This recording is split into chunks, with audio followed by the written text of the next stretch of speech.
ఏమే కోడలి పిల్ల, టైం 10 అవుతుంది, ఇంకా ఇంట్లో వంట పెంట ఏం లేదు. ఇప్పుడే లేచి స్నానం చేశాను అత్తయ్య గారు. 10 నిమిషంలో టిఫిన్ రెడీ చేస్తాను. ఏంటో నువ్వు ఇంట్లో అడుగు పెట్టినప్పటి నుంచి వెళ్ళి నా సంస్థానంలో ఎందుకు అడుగు పెట్టావో ఏమోనే. నువ్వైతే 10 కాగానే వంట పెంట ఏమీ లేదు. రేపటి నుంచి నేను లేవక ముందుకే నువ్వు లేవాలి చెప్తున్నాను.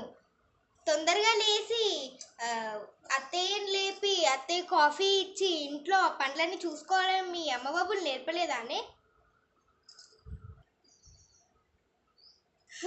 ఈయనేంటో కాకి కూయక ముందుకు లేవాలంటే నేనేమో కోడి కూయక ముందు లేవాలంట. అవన్నీ మనతో కాదమ్మా.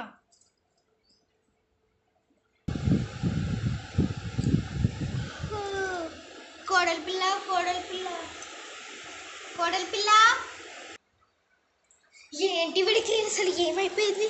ఏమైంది అత్తయ్య గారు? మంచి పని చేసావే, నాకంటే ముందే లేగావు. టైం ఎంత? వామ్మో 11 అయిపోయింది అప్పుడే. ఏంటి కోడలి పిల్ల, నేను 11 వరకు పండుకున్నాను.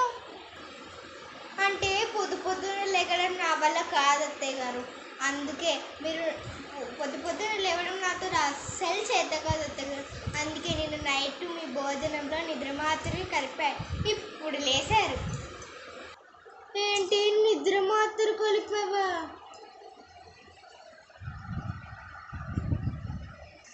బాగా ఏమనుకుంటున్నావు? చెప్తా దీని సంగతి. ఇంకా ముందు ఉన్నాయి అత్తయ్య గారు. ఇంకొకటి అలానే పడుకుని నాకు ఫ్రీ